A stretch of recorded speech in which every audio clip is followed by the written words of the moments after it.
Assalamualaikum warahmatullahi wabarakatuh. Waalaikumsalam warahmatullahi wabarakatuh. Kemarin saya sudah mengupload LKPD, kemudian bahan ajar, dan media pembelajaran, dan juga ada satu video untuk mengantarkan kalian mengerjakan LKPD tersebut. Kita sudah masuk ke materi pertama pada matematika wajib di kelas 12. Ya. Kali ini kita akan membahas mengenai apa? Geometri ruang, khususnya jarak titik ke titik. Oke, sebelum kita masuki ke pembelajaran, salah satu dari kalian saya minta untuk memimpin doa. Silakan, Safah, dipimpin doanya. Sebelum memulai presentasi atau kegiatan Meet hari ini, alangkah baiknya kita berdoa menurut agama dan kepercayaan masing-masing. Berdoa dimulai. Selesai. Kali ini kita akan membahas mengenai apa? Geometri ruang, yaitu jarak titik ke titik.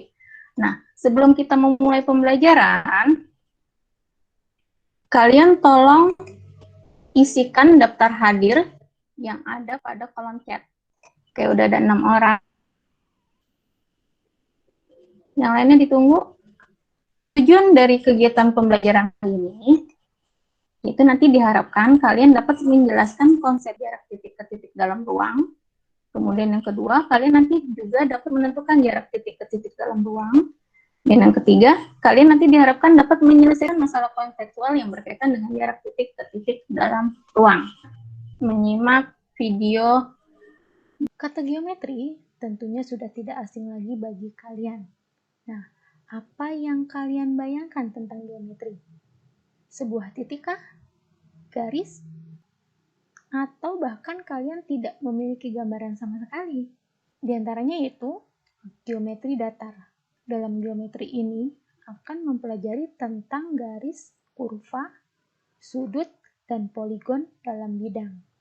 Nah, materi geometri datar ini sudah kalian tempuh pada saat kalian di SMP, yang tentunya merupakan materi dasar untuk menempuh geometri ruang.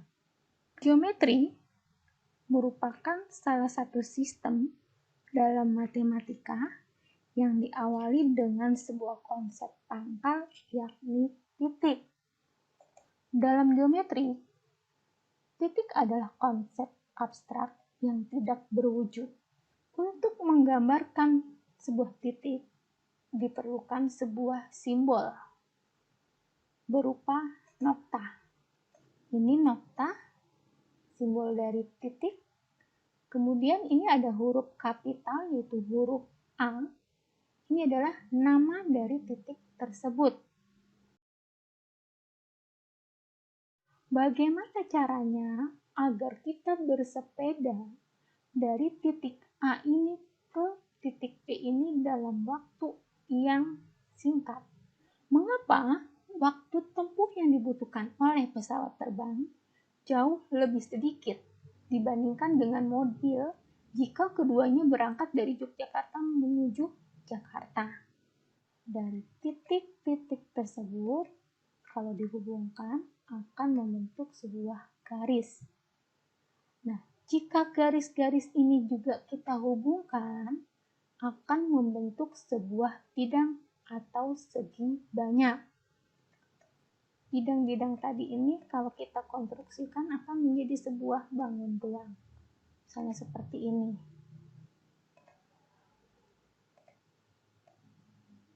Oke. Masih ingin berdiskusi lagi? Tadi saya lihat kalian sudah ada beberapa yang upload. Saya beri waktu 2 menit untuk berdiskusi siapa yang akan mempresentasikan.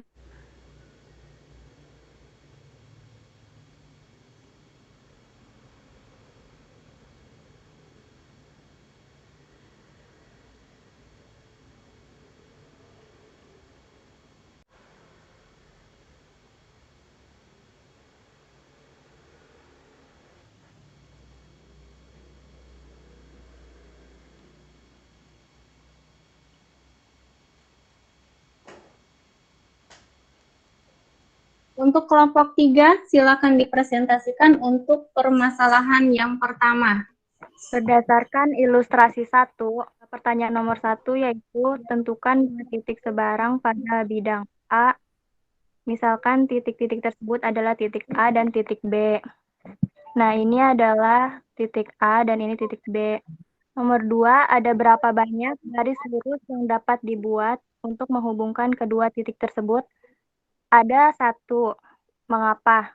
Karena dari dua buah titik sebarang yang tidak berimpit, hanya dapat dibuat satu garis lurus. Nomor 3, garis apa yang menurutmu mewakili jarak antara kedua titik tersebut? Jawabannya itu garis AB mewakili jarak titik A dan titik B. Kesimpulannya, melalui dua buah titik sebarang yang tidak berimpit, hanya dapat dibuat sebuah garis lurus. Jadi untuk kelompok 3 ya, dalam bidang tersebut, dibuat dua buah titik, lalu kamu hubungkan dari kedua buah titik tersebut. Jadi sesuai dengan aksioma yang pertama, dari dua buah titik sembarang yang tidak berimpit, hanya dapat dibuat satu buah garis lurus saja. Kita kelompok 5 untuk mempresentasikan. Jadi yang nomor 1, yang A, jarak titik B ke pertengahan ruas garis GH. Titik B ke pertengahan ruas garis GH.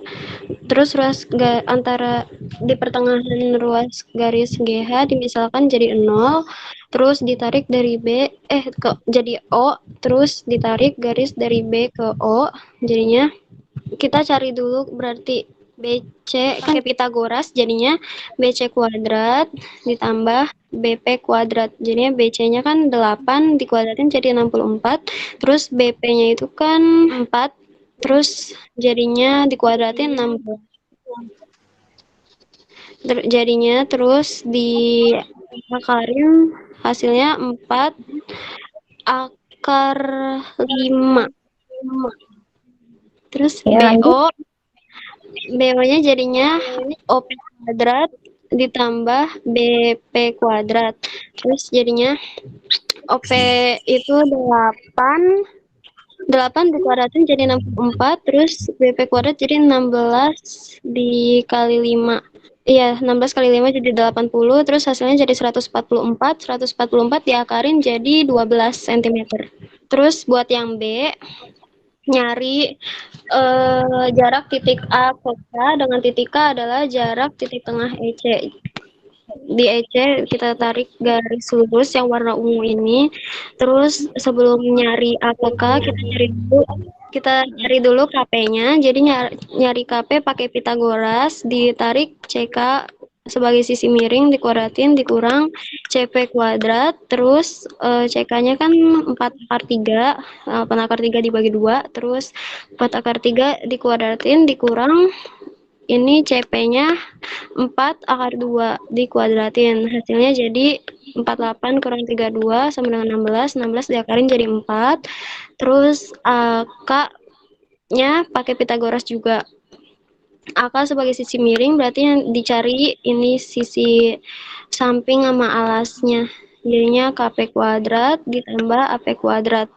Nah, KP-nya itu 4 yang udah tadi kita cari, terus ditambah AP-nya 4 akar 2 dikuadratin, terus sama dengan 16 ditambah 32 sama dengan akar 48, akar 48 diakarin jadi 4 akar 3. Yang C, jarak titik B ke K berada pada garis titik K berada pada garis EH dengan EK sama dengan 2KH. Dari perbandingan yang EK sama dengan 2KH diperoleh jadinya EK sama dengan 2/3 EH. EH-nya kan 8 dimasukin jadi 2/3 kali 8 sama dengan 16/3. Terus ditarik BK aksen. K aksen itu ini nih. Garis ke bawah dari K. Nah, terus BK aksen kan sama dengan BA kuadrat ditambah AK kuadrat. AK aksen kuadrat. Nah, terus 8 kuadrat ditambah 16/3 dikuadratin. A-nya 16/3 juga karena AK aksen sama dengan 16/3 juga karena AK aksen sejajar sama EK-nya. Nah, terus 16/3-nya dikuadratin, 8 kuadratnya juga dikuadratin, habis itu 64 ditambah ini 256/9 ditambah 832/9 terus diakarin jadinya 8/3 akar 13 cm. Nah, terus BK kuadratnya berarti tinggal dicari pakai Pitagoras juga. BK kuadrat sama dengan K aksen kuadrat ditambah BK aksen kuadrat sama dengan K aksennya 8 kuadrat ditambah BK aksennya yang tadi kita udah cari. Jadi 8/13 akar 3 dikuadratin. Nah, BK aksennya sama dengan 64 ditambah 832/9. Hasilnya BK setelah diakarin dan dijumlahkan sama dengan 8/3 akar 22 cm. Jarak dua buah titik dalam ruang dapat digambarkan dengan cara menghubungkan titik pertama dan titik kedua, dan jaraknya merupakan panjang ruas garis antara kedua titik tersebut. Dan untuk mencari panjangnya bisa menggunakan teorema Pitagoras. Ya, good job untuk kelompok 5. Untuk menentukan jarak titik ke titik itu bisa menggunakan apa? Teorema Pitagoras. Itu ya. Untuk yang masalah 2, ini EK sama dengan setengah diagonal bidang. Sama dengan setengah kali 8 akar 2 sama dengan 4 akar 2. EL bisa dilihat tuh di gambarnya. EL sama dengan setengah kali 4 sama dengan 2. KL sama dengan akar EK kuadrat plus EL kuadrat. KL sama dengan akar EK kuadrat plus EL kuadrat sama dengan akar 4 akar 2 kuadrat 2 kuadrat sama dengan akar 36. Akar 36 adalah 6. Ada berapa pita yang dibentangkan? 1, 2, 3, 4.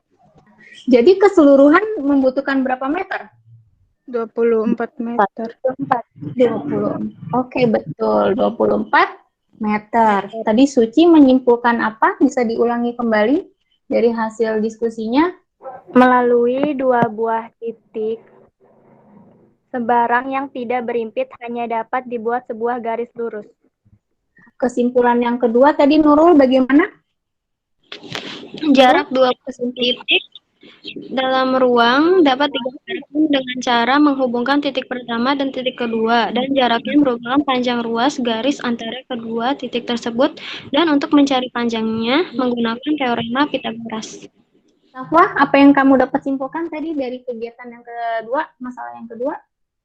Kesimpulan untuk masalah 2 itu, jarak titik A ke titik B dalam suatu ruang dapat digambarkan dengan cara menghubungkan titik A dan titik B dengan ruas garis AB. Jarak titik A ke titik B ditentukan oleh panjang ruas garis AB.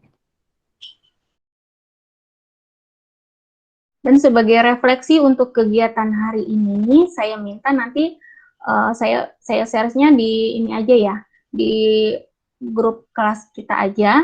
Saya share, kalian tolong nanti isikan pesan, kesan, dan kritik atas kegiatan pembelajaran hari ini. Untuk saya ingatkan kembali untuk mengupload tugas kelompok secara individu, saya tunggu paling lambat tengah malam nanti. Dan silakan untuk 1 minggu ke depan, deadline-nya hari Minggu, kalian menjawab tugas individu. Untuk kelompok yang lain, tolong lebih ditingkatkan keaktifan untuk diskusinya. Tetap terus bersemangat, walaupun kita hanya bisa bertatap muka, hanya secara virtual kali ini, seperti ini saja. Teruskan, tingkatkan semangat belajar kalian, ini untuk masa depan kalian, karena ilmu itu tidak akan pernah ada matinya. Terima kasih semuanya. Wassalamualaikum warahmatullahi wabarakatuh. Waalaikumsalam warahmatullahi wabarakatuh.